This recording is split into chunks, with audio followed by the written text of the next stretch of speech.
let's start with some of the terms in semiotics. For instance, signs mean anything that indicates and represents something else, and that something else would be the object of the sign. And that sign doesn't necessarily have to be an image. It could also be a vibe. Like the smell of a rose may represent the entire idea of a rose in your mental imaging faculties. Or to further break that down, there's 3 types of signs.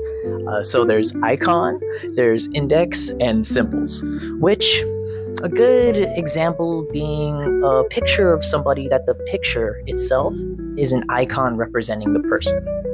You could also be a map, and that would be representing the land in which you're trying to represent. So a map would be an icon of the land. Moving forward from there, there's index, which has an implied relationship with an object that usually have a logic to it, like someone sweating could indicate that the weather is hot outside. Or let's say you go and see and smell smoke, and you could use that as an index that there is fire nearby. And then, of course, we have symbols.